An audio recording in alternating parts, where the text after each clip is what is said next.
Hi everyone, this is Maureen again, and I am recording from the studio in front of the red wall once again.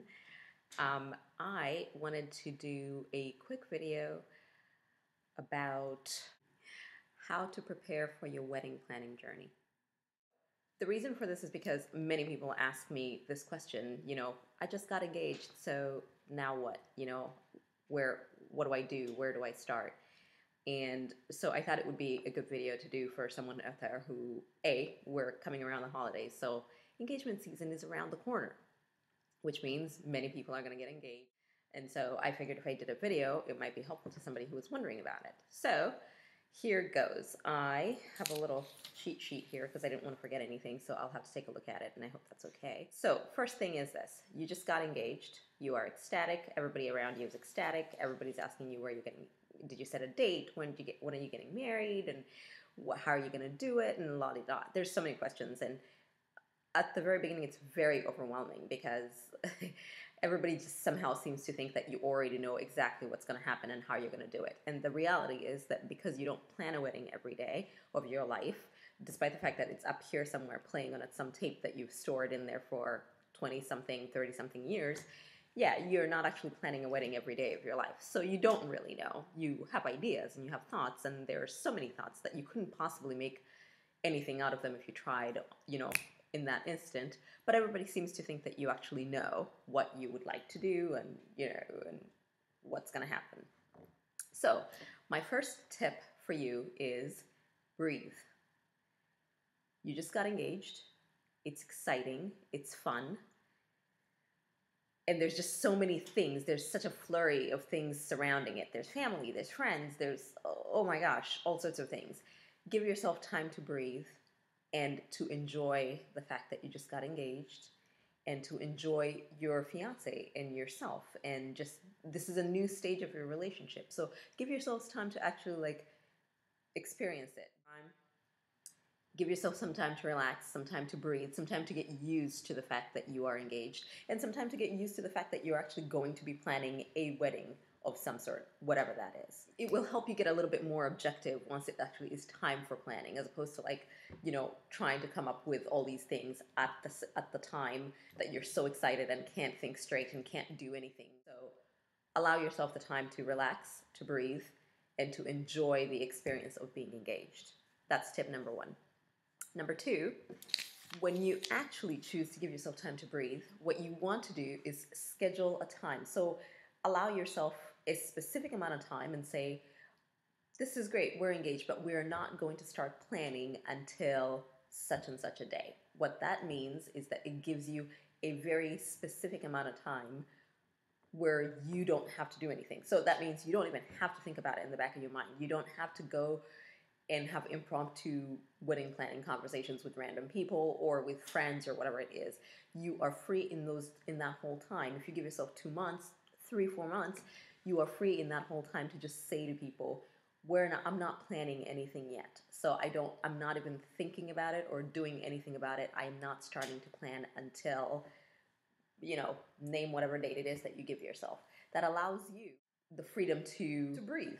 So it's not like you're just breathing, in your mind, hypothetically, and being like, okay, let's relax. But really what's happening at the back of your mind is like, what about this and what about that? And when people talk about it, you're like, oh yeah, let's talk about it. No, you're allowing yourself the room to not be doing anything regarding wedding planning. That will help you. That means when the time comes, your mind will actually be prepared for the planning and you will be able to do it in a more relaxed space. Number 3, I would say when your date comes, the date that you have scheduled to start planning, most people think is that they should just go and start doing the thing. You can't do what you don't know. So the day that you decide that you are going to start planning, say we got engaged January 1st.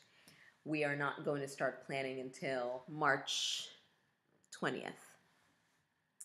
When March 20th happens, you are going to be tempted to go and start the frenzied planning act. What I recommend you do is, instead of doing that, you want to actually like now be present to planning. So sit down.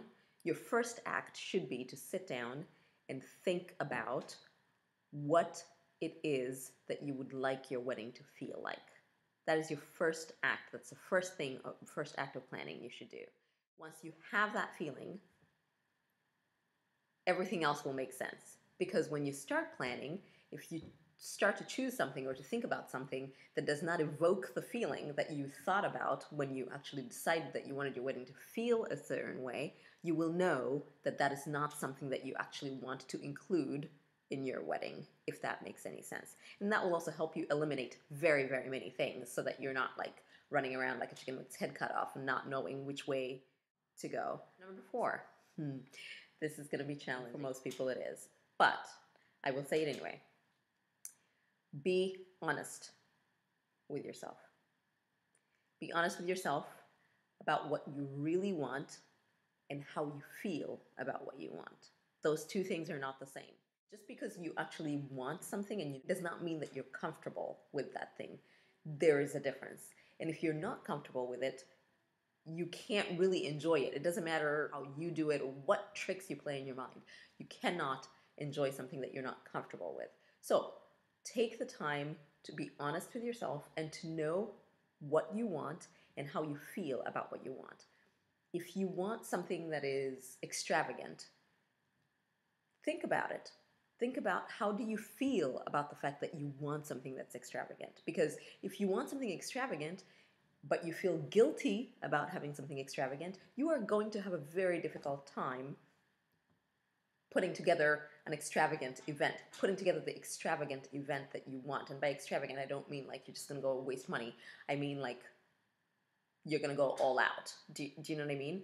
So you need to know how you feel about the things that you want, because then you can make a decision about A, if you really want those things. Because if you're so uncomfortable, if you think you want something and you're so uncomfortable with it, then maybe you don't really want it. Or maybe you really, really want it, but due to, some external circumstance or internal issue, you're having problems with it. Either way, whatever the case may be, you're able to make a decision about whether you actually want that thing for real or whether you're willing to give it up because you're just not willing to deal with the discomfort enough. Or maybe you want it so much and the discomfort is really driving you crazy, so you're going to do something about the discomfort. But either way, you're actually able to make a decision about what it is that you'd like to do, and you are able to move on from a very well-informed space. I hope that makes sense. Yes, this is about being honest. Be honest about who you really are. Many a time, we have had clients who will come and say, we are not willing to spend more than this because that's just not the kind of people we are. And that makes sense, but it doesn't make sense when that's not really the kind of person you are.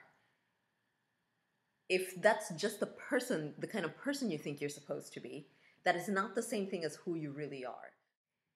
If you're a high maintenance person, acknowledge that. It will help you. It will help you in your planning process because you are not going to be telling yourself one thing and choosing something different.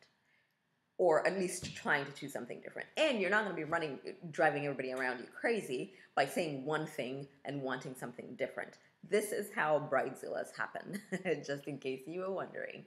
Yes, that is how bridezillas happen. It's unrealistic expectations and not really being completely honest with yourself.